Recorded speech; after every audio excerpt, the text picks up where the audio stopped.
और भाई तो हम भाई सेल डिवीजन है ना, सेल डिवीजन सेल साइकिल के लेक्चर 3 पे आ गए हैं बॉटनी के। है ना, हमने इंटरफेस कर लिया था पिछली क्लास में, मतलब पिछले लेक्चर में है ना, इंटरफेस हमने पढ़ा था कि क्या क्या होता है ना, हमने पढ़ा था इंटरफेस।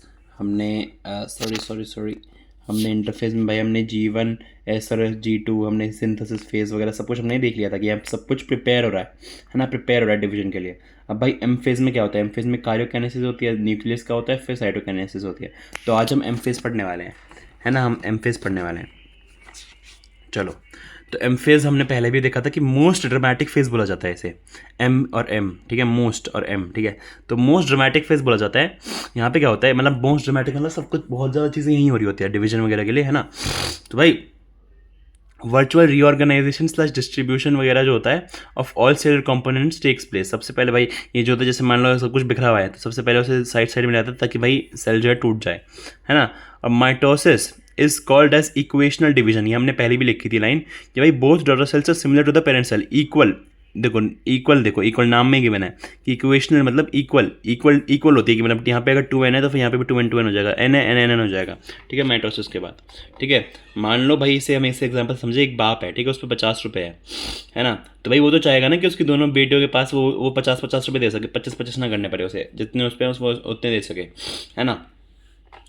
तो पहले हमने इंटरफेस में क्या पढ़ा था, एस फेज में जाता है, वहाँ पे जो है डीएनए मटेरियल वो जाता है डबल, है ना। तो यहाँ पे भाई देखो ये 100 हो गया, ठीक है, मतलब हम इसने पहले एस फेज में जाके अपने पैसे डबल कर लिए, ठीक है। अब ये 50-50 दे सकते हैं दोनों बेटियों को अपनी, ठीक है। तो ये इक्वेशनल डिवीजन होगा एक तरह से, ठीक है, यहाँ पे 50 थे, यहाँ पे 50 है, ठीक है। भाई एम फेज जो है भाई वो काइरोकेनेसिस और साइटोकेनेसिस दो में प्रकार में वो हो सकता है।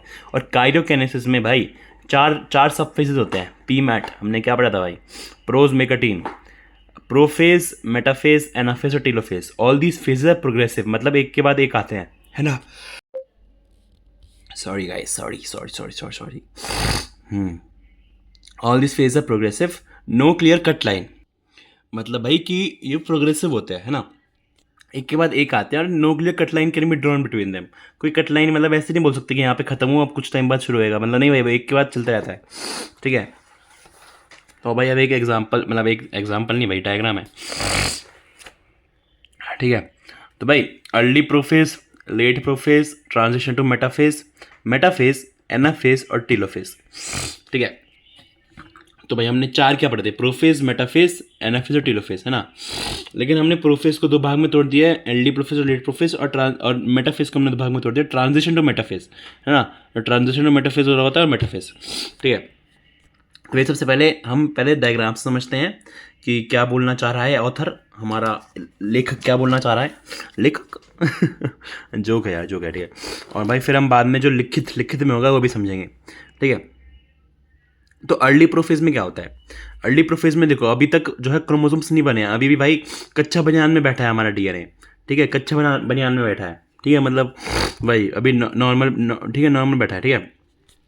लेकिन भाई यहाँ पे देखो डुप्लीकेशन हो चुकी है, ठीक है। मान लो अगर ये डीएनए था तो ये डुप्लीकेट होकर ऊपर ऐसे डीएनए हो चुका है, हम बता नहीं पा रहे कौन सा डुप्लीकेट हुआ है, दोनों देखो सेम ही है ना, बिल्कुल सेम ही लग रहे हैं, हम बता नहीं पा रहे कौन सा नया या फिर कौन सा पुराना है।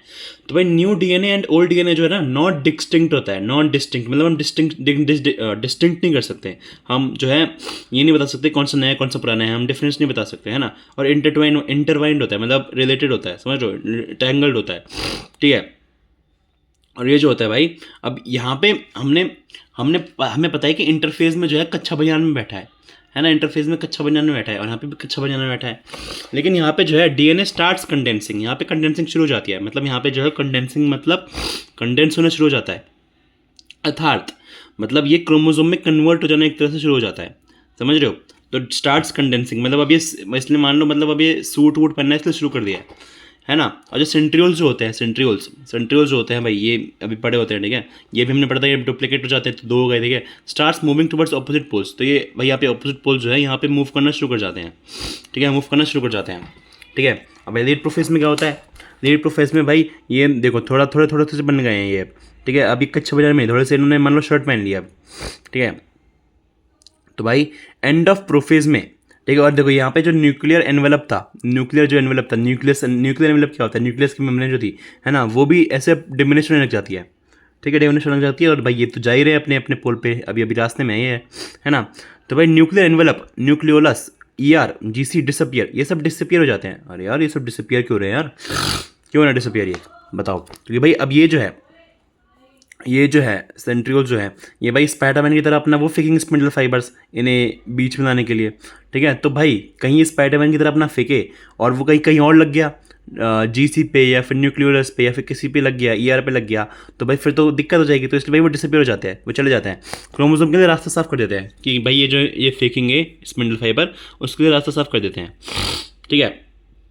ठीक है, अब भाई देखो अभी भी वैसे पहुंचे नहीं है ये पोल्स पे, लेकिन अभी उन्होंने अपना स्पाइडरमैन की तरफ उन्होंने फेंकना शुरू कर दिया स्पिंडल फाइबर, है ना। स्पिंडल फाइबर उन्होंने फेंकना शुरू कर दिया। तो देखो ऐसे अब ये अपनी तरफ खींच रहा है, ये भी अपनी तरफ खींच रहा है, ये बीच में ले आते हैं ऐसे, मतलब ये एक बीच में लाना चाह रहे हैं, ऐसे इक्वेटर पे लाना चाह रहे हैं, ठीक है। Alignment of chromosome at centre पे लाना चाह रहे हैं ऐसे, ठीक है। ये ट्रांजिशन टू मेटाफेज हो रहा है, अभी मेटाफेज शुरू नहीं हुआ है, ठीक है, मेटाफेज शुरू नहीं हुआ है, अब मेटाफेज हो गया, अब मेटाफेज पे पहुंच गए हम, ठीक है। अब मेटाफेज में क्या होता है, यहाँ पे भाई दोनों जो हैं ये सेंट्रियोल जो है पोल्स पे पहुंच गए हैं, ठीक है, पोल्स पे पहुंच गए हैं। ये जो है हमारे जो चार, ये देखो ये अभी भी भाई सही से क्रोमोसोम नहीं बने थे, यहाँ पे कुछ तो डंडी डंडी सी लग रही थी, लेकिन अब ये क्रोमोसोम बन गया है। देखो अब क्रोमोसोम बन गए हैं पूरे अच्छे से, है ना। और भाई ये बिल्कुल सेंटर में भी बिल्कुल अरेंज हो गए हैं, बिल्कुल इक्वेटर पे आ गए हैं, है ना। तो सबसे पहले क्या किया हम इसमें अगर डिफरेंस देखना चाहें एलडी प्रोफेज और इसमें, तो प्रोफेज में क्या है, यहाँ पे भाई जो है स्टार्ट्स डीएनए स्टार्ट्स कंडेंसिंग, ठीक है, डीएनए स्टार्ट्स कंडेंसिंग। यहाँ पे क्या होता है भाई, डीएनए पैकेज फिनिश्ड और भाई क्रोमोसोम फॉर्मेशन डन, यहाँ पे क्रोमोसोम अच्छे से बन चुका है, डीएनए पैकेजिंग खत्म हो चुकी है ना। सेंट्रल स्टार्ट्स मूविंग, स्टार्ट्स यहाँ पे सेंट्रल्स खत्म हो गया है मूविंग भाई, अब ये पहुंच गए हैं, रीच हो चुके हैं ये ऑपोजिट पोल्स पे, भाई ये बीच में आ गए हैं बिल्कुल। और भाई यहाँ पे क्या था, यहाँ पे भाई ट्रांजिशन में इन्होंने ये क्या alignment of chromosome to centre कर रहे थे, और यहाँ पे भाई ये पहुंच भी गए और ये बीच में भी आ गए हैं। तो ये जो है मेटाफेजिक का इक्वेटोरियल प्लेट बोलते हैं, इक्वेटर पे आ गए हैं, और इससे मेटाफेजिक, क्योंकि ये मेटाफेज में हो रहा है, मेटाफेज में हो रहा है, तो इसे मेटाफिजिक प्लेट भी बोल देते हैं, ठीक है। हाँ भाई बोल देते हैं, ठीक है। अब भाई क्या है, ये सेंट्रियोल जो है इसे अपनी तरफ खींच रहा है, इसे भी अपनी तरफ खींच रहा है ना। तो अब ये जो है ये जो है एक तरह से यहाँ से बीच से कट जाता है, बीच से कट जाता है, और ये ऊपर चले गए, ये ऊपर चले गए, ये नीचे आ गए, है ना, ये कट जाते हैं, ठीक है। तो क्रोमैटिड सेपरेट, क्रोमैटिड जो है सेपरेट हो जाते हैं, सेंटर में स्प्लिट, सेंटर में जो होता है वो बीच से फट जाता है, एक तरह से स्प्लिट हो जाता है। Chromatids move towards opposite poles, opposite poles की तरफ मूव कर जाते हैं। देखो जैसे मान लो एक ये है, तो भाई ये एक दो वाले ऊपर चले जाते हैं, ये दो वाले नीचे आ जाते हैं, और ये बीच का जो वो है सेंटर में स्प्लिट हो जाता है, ठीक है, ठीक है भाई, ठीक है। और ये ट्रेल ऑब्वियसली भाई ये जो है डायरेक्टली काइनेटोकोर पे होता है, सॉरी हाँ। तो ये जो है सेंट्रोमेयर पे काइनेटोकोर होता है ना, जहाँ पे हमने पढ़ा था कि स्पिंडल फाइबर्स कनेक्ट होता है, ये तो हमने पहले भी पढ़ चुके हैं ना। तो ये सेंट्रोमेयर पे पकड़ता है उसे स्पिंडल फाइबर, है ना। तो भाई अगर मान लो हम इसे खींचेंगे, मान लो अब ये अगर पेन है ना, मैं अगर इसे यहाँ से खींच रहा हूँ, तो यहाँ से मैं खींचूंगा तो ऐसा आएगा ना, ऐसे ये मेरी तरफ आएगा और इसका जो दूसरा एंड है वो पीछे आएगा। तो सिमिलरली भाई हम अगर सेंट्रोमेयर से खींच रहे हैं तो सेंट्रोमेयर हमारी तरफ होगा, और जो इसके जो पीछे के वो हैं वो पीछे हो जाएंगे। तो भाई जैसे मतलब ये जो सेंट्रोमेयर है ये टुवर्ड्स पोल है, और जो पीछे वाले हैं जो वो ट्रेल बिहाइंड कर रहे हैं, है ना। और भाई अब देखो, अब ये यहाँ पे आ गया, तो अब देखो अब न्यूक्लियर एनवेलप वापस आ गई है, न्यूक्लियर एनवेलप वापस आ गई है, और यहाँ पे जो है अब क्रोमोसोम जो है वापस अपना जो है अपने कच्चे बनियान में आ जाएगा, ठीक है। तो chromosomes have lost their identity, chromosomes जो है हमारा जो क्रोमोसोम्स जो है, क्रोमोसोम वापस डीएनए बन चुका है नॉर्मल, ठीक है, ऐसे कच्चे बनियान में आ गया है वापस, है ना। अब ये दो सेल में एक तरह से दो न्यूक्लियस में बन चुका है ना। अब एक तरह से अब बस एक सेल वो साइटोकाइनेसिस होगा, ये काइरोकाइनेसिस एक तरह से यहाँ पे खत्म हो गया, काइरोकाइनेसिस यहाँ पे खत्म हो चुका है, न्यूक्लियर डिवीजन हमारी खत्म हो चुकी है ना। यहाँ पे एक न्यूक्लियर डिवीजन खत्म हो चुकी है, यहाँ पे डीकंडेंसेशन हो जाता है, यहाँ पे कंडेंस हो रहा था डीएनए, यहाँ पे हमारा क्रोमोसोम भी बन रहा था, है ना। यहाँ पे क्रोमोसोम से अब ये डीएनए डीकंडेंस हो जाएगा, वापस कच्चे बनियान में आ जाएगा ये। अब इन्होंने कपड़े उतारना शुरू कर दिया भाई, अब आ गया यार, मैं पार्टी से बहुत हो गया मेरा, ठीक है, ये है। और अब भाई जो है न्यूक्लियर एनवेलप, न्यूक्लियस जो यहाँ पे डिसअपियर होता है ये वापस आ जाता है, ठीक है भाई। अब तो डिवीजन हो चुके हैं ना, अब वापस आ जाता है ये सब, ठीक है। ये हमने वो डायग्राम से समझ लिया, अब एक बार भाई लिखित में भी समझ लेते हैं, ठीक है। तो प्रोफेज में क्या है भाई, प्रोफेज जो सबसे पहला फेज था उसमें भाई तीन चीज़ें होती हैं भाई। सेंट्रियोल जो है भाई ऑपोजिट पोल्स में जाना शुरू कर जाती हैं, डीएनए कंडेंसेशन हो जाता है या फिर क्रोमोसोम फॉर्मेशन स्टार्ट्स हो जाती है ना। डीएनए कंडेंसेशन स्टार्ट होता है, ये सब स्टार्ट होता है, ये सब खत्म कब होता है, ये सब खत्म मेटाफेज में होता है। At the end of prophase nucleus nucleolus, nuclear envelope, ER और जीसी डिसअपियर, पुफ हो जाते हैं भाई। क्यों? Marks the beginning of metaphase. और ये जो होता है ना, डिसअपियर जो होते हैं, यही जो है बिगिनिंग ऑफ मेटाफेज को एक तरह से मार्क करता है, ठीक है भाई। अभी जो है ना, अभी हमने क्या पढ़ा था यहाँ पे भाई, क्रोमोसोम फॉर्मेशन स्टार्ट हुई है, डीएनए कंडेंसेशन स्टार्ट हुआ है, पैक होना स्टार्ट हुआ है ना, पैक होना स्टार्ट हुआ है। तो भाई अभी मतलब अच्छे से, मतलब जो वैसे शेप होती है ना वैसी नहीं आई है क्रोमैटिड वगैरह वाली, ठीक है, यहाँ पे मतलब अभी ज़्यादा अच्छे से नहीं आई है। तो भाई लेकिन अभी मतलब थोड़ा थोड़ा तो दिख रहा है हमें। तो भाई अभी भी हम इस पर बोल सकते हैं कि 2 क्रोमैटिड और 1 सेंट्रोमेयर हमें दिख रहा है। तो दो क्रोमैटिड और 1 सेंट्रोमेयर हमें दिख रहा है ना। माइटोटिक अपैरेटस क्या होता है? माइटोटिक अपैरेटस क्या होता है? जैसे भाई हमने पढ़ा था कि भाई ये जो होता है, ये सेंट्रोमेयर पे देखो, ये जो ऐसे ऐसे लग रहा है ना, जैसे ग्लो कर रहा हो, है ना। जैसे हम अगर बल्ब भी बनाते हैं फिजिक्स में, हम ऐसे बल्ब ऐसे बनाते हैं और भाई ऐसे हम ऐसे दिखाते हैं ना कि ग्लो कर रहा है। तो जैसे मान लो ये है, ये एक है, ये एक है ना। ऐसे हम स्पिंडल फाइबर शूट किया है ना, ऐसे वो खींचने के लिए, है ना। तो ये एस्टर और स्पिंडल फाइबर, तो 2 एस्टर्स और स्पिंडल फाइबर्स जो है, सारे स्पिंडल फाइबर्स, इसे माइटोटिक के पैरेटस बोलते हैं। तो भाई in plants the division is एनेस्ट्रल।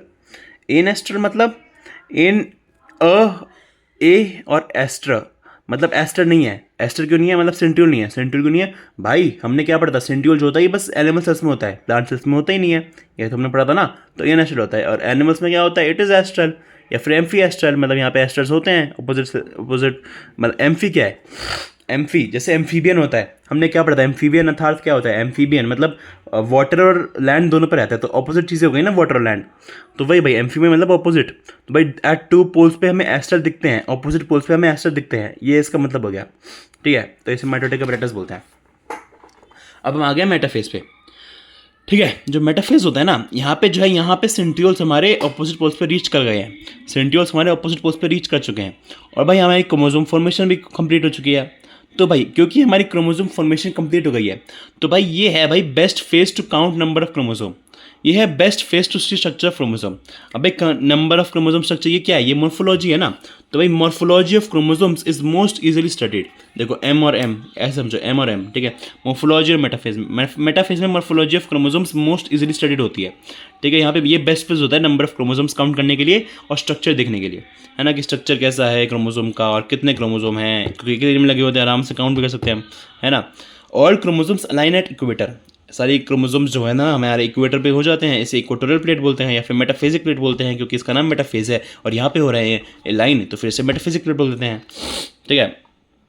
तो भाई अब जैसे ये एक क्रोमोसोम देखो भाई अच्छा बन चुका है पूरा, पहले तो ये क्या बदसूरत लग रहा है, ये देखो क्या क्या चुम्मेश्वरी लग रहा है ना। तो भाई देखो ये एक क्रोमैटिड है, ये दूसरा क्रोमैटिड है, बीच में सेंट्रोमेयर है ना, ग्रीन ग्रीन। और इसकी जो रेड रेड है क्या है, ये प्रोटीनियस डिस्क है around centromere known as kinetochore, जहाँ पे भाई स्पिंडल फाइबर्स अटैच होते हैं, ये हम पहले भी पढ़ा था हमने, है ना। हाँ भाई ठीक है। एनाफेज क्या होता है भाई? एनाफेज में भाई क्रोमैटिड सेपरेट, क्रोमैटिड हम अब जो खींच रहे हैं ना, अब खींच के क्रोमैटिड जो है सेपरेट हो जाता है, ठीक है। सेंट्रोमेयर स्प्लिट, देखो मैंने यहाँ पे इंट्रो में किया, सेंट्रोमेयर जो है बीच से कट जाता है, स्प्लिट हो जाता है, ठीक है। Shapes and anatomy, shapes anatomy है ना एक तरह से, ये एनाटॉमी हो गई। तो यहाँ पे भाई एनाफेज और ए, तो यहाँ पे एनाटॉमी ऑफ क्रोमोसोम इज बेस्टिन, बेस्टिन हो जाता है हमारा, ठीक है।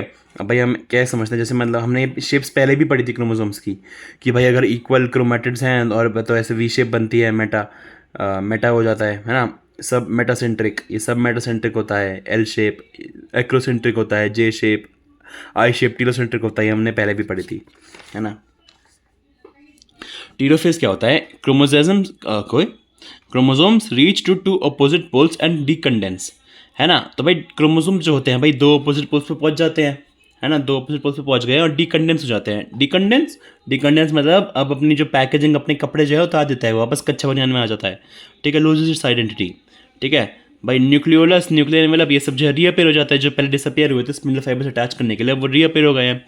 Telophase is somehow opposite to prophase, prophase में ये सब डिसअपियर हुआ था, है ना, यहाँ पे वापस आ गया, तो इसलिए समहाउ अपोजिट टू प्रोफेज बोल देते हैं। और भाई marks the end of nuclear division यहाँ पे खत्म हो गया, मार्क्स द एंड, है ना। अब यहाँ पे भाई कुछ ये से क्वेश्चन थे, मतलब इसमें कुछ है भी नहीं, ठीक है, मतलब ये वही जो मैंने लिख लिया जब भी ऐसे ही टाइम था। नंबर ऑफ क्रोमोसोमल फाइबर्स और spindle fibres attach to chromosomes in a P plant, हमें देखा 14 क्रोमोसोम है, 14 क्रोमोसोम है। तो भाई हमें अंडरगोइंग माइटोसिस, तो हमें बताना है कितने स्पिंडल फाइबर होंगे। भाई एक क्रोमोसोम पे हमने पढ़ा है कि 2 आते हैं, तो अगर एक पे 2 हैं तो भाई 14 पे इंटू 2 28 होंगे, ठीक है। एस फेज और G2 फेज में भाई new DNA molecules are formed, जो नए मॉलिक्यूल्स डीएनए मॉलिक्यूल्स फॉर्म्ड होते हैं वो क्या डिफरेंट होते हैं? नहीं भाई नॉन डिस्टेंट होते हैं, तो हमने सबसे पहली लाइन पढ़ी थी आज के लेक्चर में, और इंटरट्वाइंड होते हैं, थोड़े रिलेटेड भी होते हैं, हाँ भाई। In which of the following stages a chromosome is minimum coiled. Minimum coiled मतलब कच्चे बनियान में कौन सा मिनिमम ऐसे कॉइल्ड नहीं बना रहा है, समझ रहे हो, ऐसे शेप नहीं बना रहा है, क्रोमोसोम नहीं बना है, मिनिमम कॉइल्ड है। मिनिमम कॉइल्ड मेटाफेज और एनाफेज में तो नहीं भाई, मेटाफेज और एनाफेज में तो पूरा क्रोमोसोम बन चुका होता है ना। प्रोफेज में हमने देखा था यार कि कच्चा बनियान में और इंटरफेज में है, लेकिन यार प्रोफेज में जो है तो इसमें हमें दिक्कत है, मतलब इसमें कन्फ्यूजन है। तो प्रोफेज में जो है, प्रोफेज में यार प्रोफेज में वो शुरू कर चुका है ना डीएनए कंडेंसेशन। हमने लेट प्रोफेज में देखा था कि वो थोड़ा थोड़ा सा हमने वो बन चुका है क्रोमोसोम टाइप ऑफ, तो इसलिए हम ज़्यादा अच्छा आंसर इंटरफेज होगा। ठीक है, अब भाई एनाफेज मतलब ये ठीक है, मतलब एक क्वेश्चन हमारा है यहाँ पे एनाफेज का डायग्राम बना हुआ था और हमें बताना था कि मतलब कौन सी लाइन उसके ऊपर है। तो फिर भाई best is to study the shape of chromosomes, anatomy पढ़ने के लिए सबसे बेस्ट है। हाँ भाई यही था। तो चलो भाई आज लेक्चर का रिवीजन खत्म होता है, बाय बाय।